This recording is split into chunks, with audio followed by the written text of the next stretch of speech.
Pour répondre aux attentes des utilisateurs de céréales, tant pour le marché intérieur qu'à l'export, l'apport en fin montaison est capital pour atteindre le double objectif production et qualité des grains.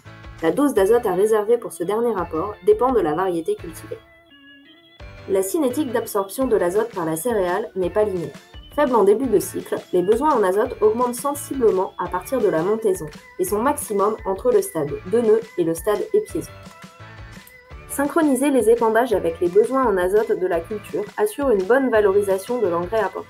Compte tenu du climat de notre région, au-delà du stade épiaison, un apport d'engrais risque de ne pas être correctement valorisé. Le fractionnement des apports d'azote, et en particulier le fait de réaliser un dernier apport à la fin de la montaison, contribue à maximiser l'efficacité de l'engrais apporté. La bonne efficience de l'engrais garantit également un niveau maîtrisé de reliquat d'azote minéral dans le sol après récolte. Effectuer un dernier apport entre les stades de nœud et gonflement se traduit par un meilleur rendement, plus 2,5 quintaux par hectare en moyenne, et une augmentation de la teneur en protéines des grains, plus 0,3%.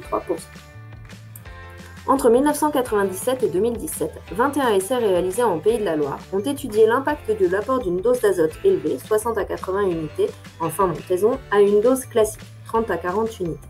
La dose reportée n'a qu'une faible incidence sur le rendement. En revanche, le gain concernant la teneur en protéines est important et en faveur de la dose élevée. Un effet dépressif sur le rendement est constaté dans les situations où la dose totale est sous-estimée.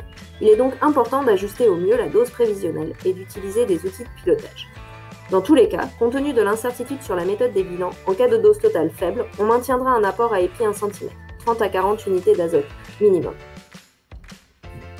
Des travaux récents ont montré que la dose reportée après le stade dernière feuille devait être adaptée à la variété, selon son aptitude à concentrer la protéine dans le grain. Le tableau présente les doses conseillées pour les variétés 2019.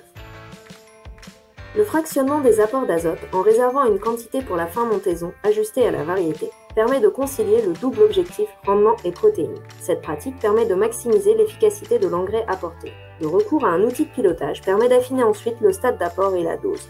La date d'apport sera déterminée au final par les prévisions météo.